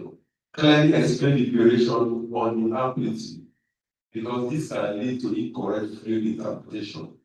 And also, there are not been difficulty in vertical resolution when considering things about the So the second part of that is yeah, the first part is that's to give you right. I like. So understanding your AVO behavior is largely for me dependent on your forward model. So I build a forward model from a known reservoir where I have well penetration. And that well penetrated gas, penetrated oil, and brine. That forward model tells me what is the likely AVO behavior for gas and the likely AVO behavior for oil and brine. With that information from the forward model, I use that to interpret my physical guidance. So if I see AVO behavior in my physical guidance, I correlate it back to the AVO signature that I saw from my forward model. If it gives me similar results from gas 3 AVO, I tell ourselves the gas opportunity is the gas potential is gas. Okay, so I hope that answers the question. That's the way you integrate that information. What I'm together understand your AVO. Lastly, I think this has said the country from Moreno. Say thank you, Dr. Chudi, for another interesting prediction. So, I'm just curious, if you don't have this close minimum or calibration, how would that affect your risky prospect, assuming you still have this good point data to work with? So again, the power of QI analysis lies with your ability to calculate, which is what we typically will want. But there are times I don't have enough of data. Okay, so every QI analysis is interpreted on the backdrop of the sound geological understanding. So I'm going to risk my opportunity first based on the geology. That's number one. Do I have a trap? Do I have a potential source water that will charge my reservoir? Right? I will look at all those petroleum system elements first, and now use my THI or geophysical analysis as an add-on to my perspectives. Okay? So that's the way to go about it. The geologist comes out first. Then I go into the family, go to the geophysics elements. Okay, thank you very much. I will be happy.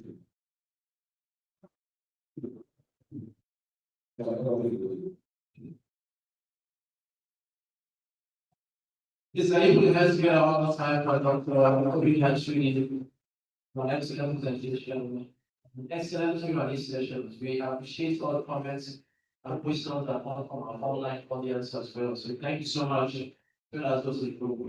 Right now is the time for recognition of the speaker and the company that he represents. So, well, first of all, I'd like to come back on stage while I invite the coordinator of the chapter and our chairman of the day, Professor Belgam. Please, do you mind coming forward as they will officially recognize the speaker with the souvenir and also the company that he represents. So, Dr. Hisley or Dr. Obinna, please come forward. And thank you, Dr. Obinna, for that wonderful presentation. Colleagues, there are many elements that come together to make a very successful TBA. One, you have people, specialists who come to cover experience, and then make this technical presentation. And this is our way of saying be encouraged to volunteer to make presentation. That's the one. The second bit is because sponsoring an organization, because without that, you need to pay for this venue. It's not free, it's not open. You need to pay for the drinks and refreshments and everything. So blessings sponsor that organization. And so we like to recognize them and encourage every other person to say, please step up and want you to sponsor and support Margaret chapter. Without wasting time, thank you, Prof, for joining me. And so I'll look to really hand this over to Dr. Obinna very quickly. Obinna, actually, also thank you for the presentation. And everybody has done something, or you haven't. But what the college said, you have opportunities to contact him, but he's not going to see. I have the honor to present this to you. But not what I was in appreciation with the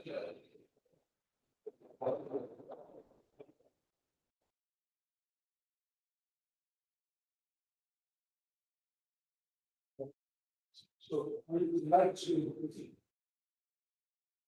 also the sponsoring organization. I describe that organization prayer is a serious sponsor. Indefatigable ally of the Navi Morocco chapter.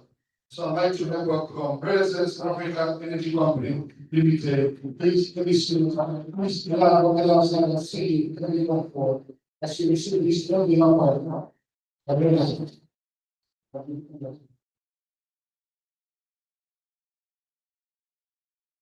a sense, want to thank you for your contribution support from NAVE And I want to congratulate you on the great work you're doing. When you thought you were stepping into shoes that are too big for you, that you can see that you are fitted very well into the shoes. You know what and I want to use this opportunity to let you know that I have a personal mission to put 6 partnerships because I've just been given that opportunity to process that to run the 30 programs in Nigeria, often build oil and gas institutes and been upgraded to be able to function as a but that's not the job of today. To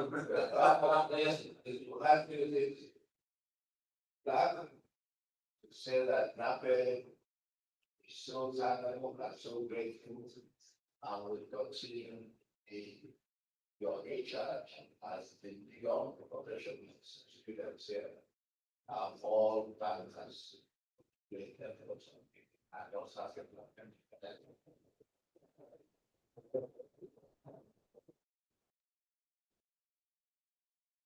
So, Renaissance is very grateful to NAPI. I think I can be bold enough to say that Renaissance will keep sustaining NAPI, given the track record we are playing NAPI. All I'm calling is for others to try and also implement Renaissance, because together we do it better. Thank you.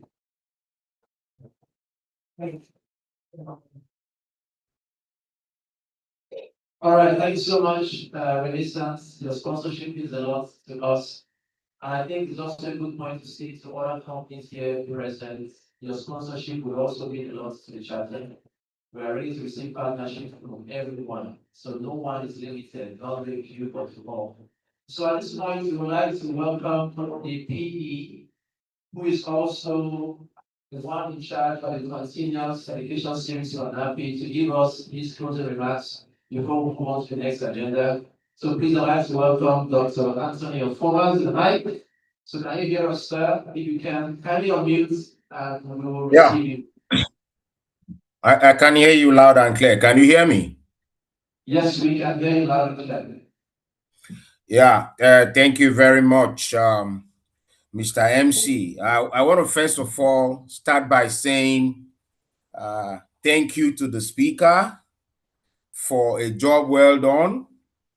And then a very big thank you to the chairman of the occasion, who was my boss when I was in Port Harcourt. In fact, the two of them seated there were my bosses when I was in Port Harcourt. During my days with Getam Jokem, I worked with Getam Jokem with Professor Ekwozo, and then worked also with Professor Wilson Bergam as a young geoscientist then when I graduated. I must say the tutelage and all that happened then, molded me to what it is for me today. And I want to say thank you and a big thank you to them. Please, let's give them a round of applause, because without them, I don't know how it would have been with me today. I started young and from their tutelage to where I am today. So I want to say a big thank you to Professor Winston Bergam for chairing this occasion and for, true to type, putting forward that sense of humor that we all know him for. Thank you very much, Prof. Then again, I want to thank the chapter coordinator head. You've been wonderful in what you have done in Port Harcourt. I hope, because I heard you say this is going to be your final technical business session. I don't know, but I don't know if we know about this in the scope, but I don't want to go into that. whatever happens, you've done noble, you've done well, Mr. Coordinator. You've really done noble. Whoever is going to take over from you, I don't know if he's going to fit into your shoes, but please, my plea is just be a distance away so that he can or she can reach out to you for guidance. For your executive committee members, I say thank you for supporting the coordinator. I can see close to you there, my good friend. I want to thank you very much. Yes, that's the man I'm talking about. Thank you very much. He was there before you and then handed the baton over to you and all that. So I want to thank everybody for putting this together. It's been marvelous. It's been wonderful. I thank you all again. And for those who found time to, leave their various businesses to come and listen to the topic, thank you very much. For those online, I thank you very much. Thank you and have a safe day today. Thank you, sir.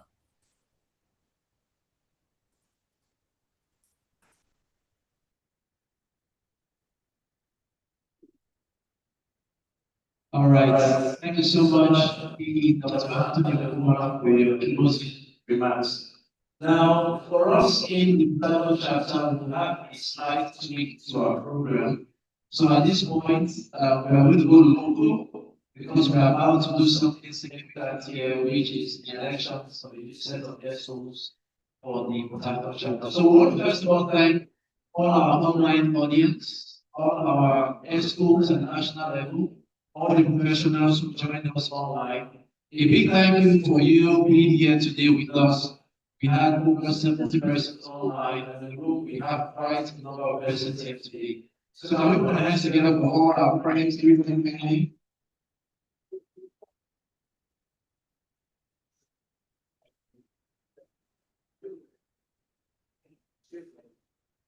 All right. So I think I was just informed that it would be nice for us to take announcements first, and then go local on what we have. So do we have the announcements on the screen? Yes, those highlights also be wanted. Yes, sir. This is microphone, the microphone for the Professor.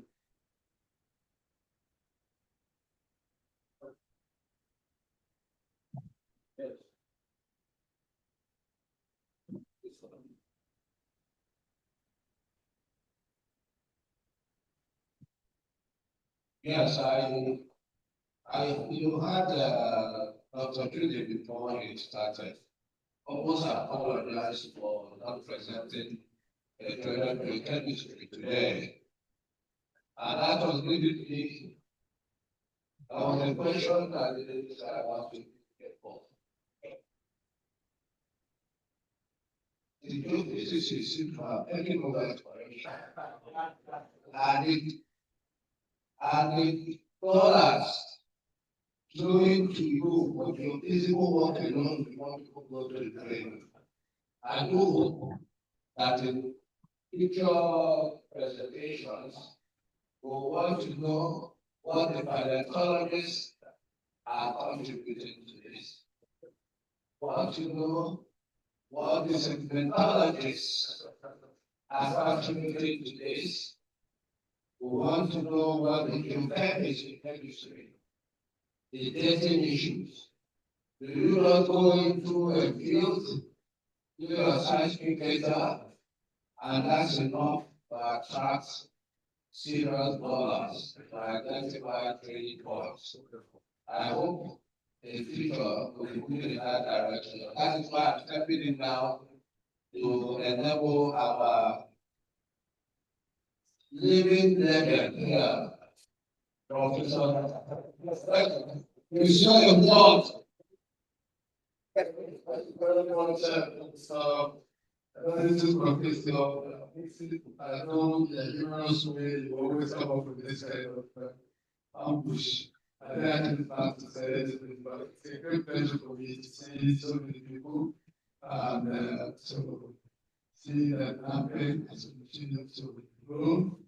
and reflect on how the training effort we put in the early 80s have grown into a very large organization. I feel that I'm very thrilled about the level of engagements we are having on different professionals. That's the whole essence. Ideas, initially we said ideas find oil, ideas find oil and gas. That's the essence. So the younger persons who are here, the university students who are here, I encourage you to be active in that. That's how we all started. I was an editor for many years in the 80s. And people like,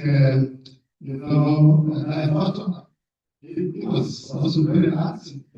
And as a matter of fact, he was one of those that helped us to put the ideas of national faith in the government at that time.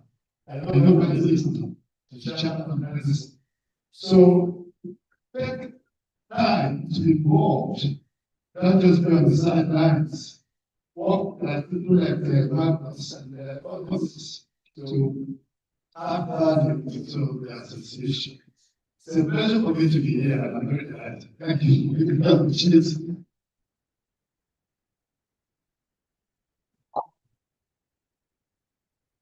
All right, thank you, sirs, for your kind words and promotion on NAPI. So all mentees, as we say in the company, will be represented at NAPI. So we love to have technical papers as much as we can, so everybody take opportunities of these. All right, I'll quickly close on the announcement for reasons of time. So preparation of our peers and our leadership here. We'll touch on the basic and most important items. So can we have it on the screen, please? All right, please go on. Next slide.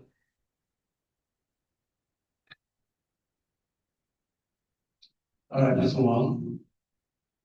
Just keep going. Right, keep going. Yes, keep going.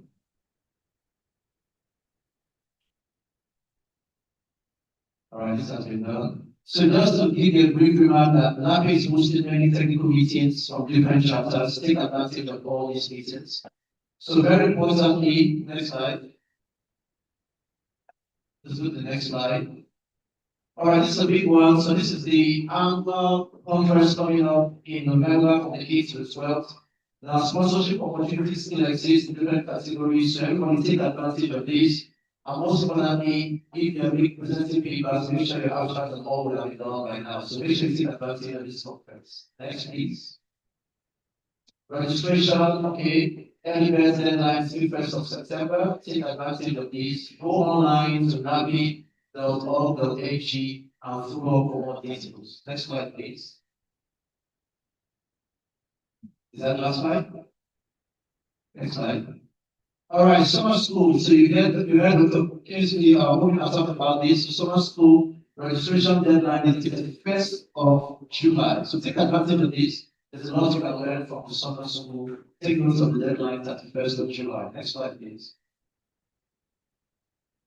All right, the fund raising drive for the permanent secretariats is still going on. So the account details are on the screen. If you go to the website, you'll see it as well.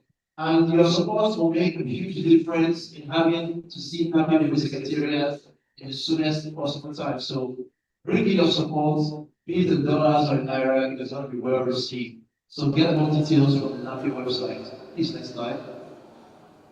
All right, let's go on to the next slide. All right, so this is very important. This was our outgoing president who was recognized. This one slide back up. Please go back up. It's very important to mention. Please go back one more. Yes. So NAPI celebrates the distinguished fellows. The first of them is John Chudi, who is a fellow, and of course the former president of NAPI. Congratulations, John Chudi. And secondly, there's a kind clap for them. These are honorable people. Dr. Nusa, already a fellow NAPI as well. We celebrate you and we honor you for what you've done within the NAPI. Thank you very much. Next slide. Your dues. All right, everyone take advantage of your dues. It doesn't cost too much, students. membership. Many students ask us when they hand out, how much does it cost to be a member of that page? 2,000 naira if you're a student, active members 12,000, associates 12, and corporate members 50,000 naira. So get more information on the NAPI website or follow the details you see on the screen to get more information. Next slide, please. All right, so those are all the announcements we have. I hope it wasn't too fast, but it was prompt and detailed. So once again, thank you to everyone. Mr. MC, sorry, can you hear me? Executives, thank you to all our partners and sponsors. We will now disconnect from the online broadcast as we proceed to the local scene where we shall conduct our elections. Okay, so the online broadcast, I believe, probably have ended by this time. So we will now continue with the local thing. But before we do that, should I say outgoing now? I can say right. Outgoing. The outgoing. Today you can cut offline. Today you can go offline. P, you want to say something? Yes, I wanted to just please elaborate to them on the summer school. Touch more on the summer school. I wanted to say something on that. Hey, you can just go ahead and talk about it. Let me show the slide. Yes, just tell them, call their attention. Call their attention. Summer school. I want to talk about summer school. Thank you. So you may be seated, please. Okay.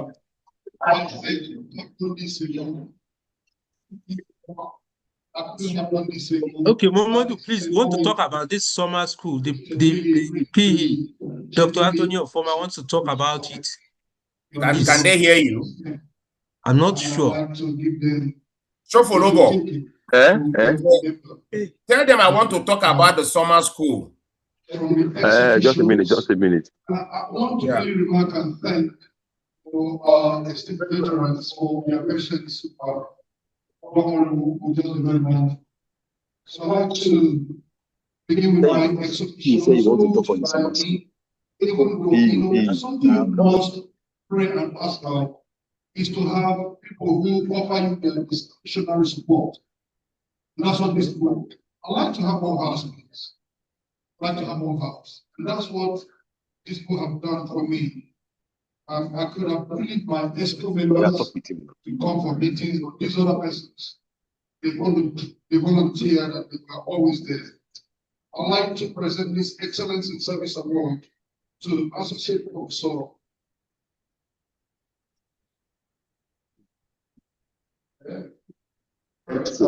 Can we pause a bit for him? P, you can go ahead. All right, thank you very much. Please, I'm sorry, breaking protocol, but this is important for us. Yeah, can they hear me? We can hear you locally, but not globally. Okay. Okay. Let's go ahead.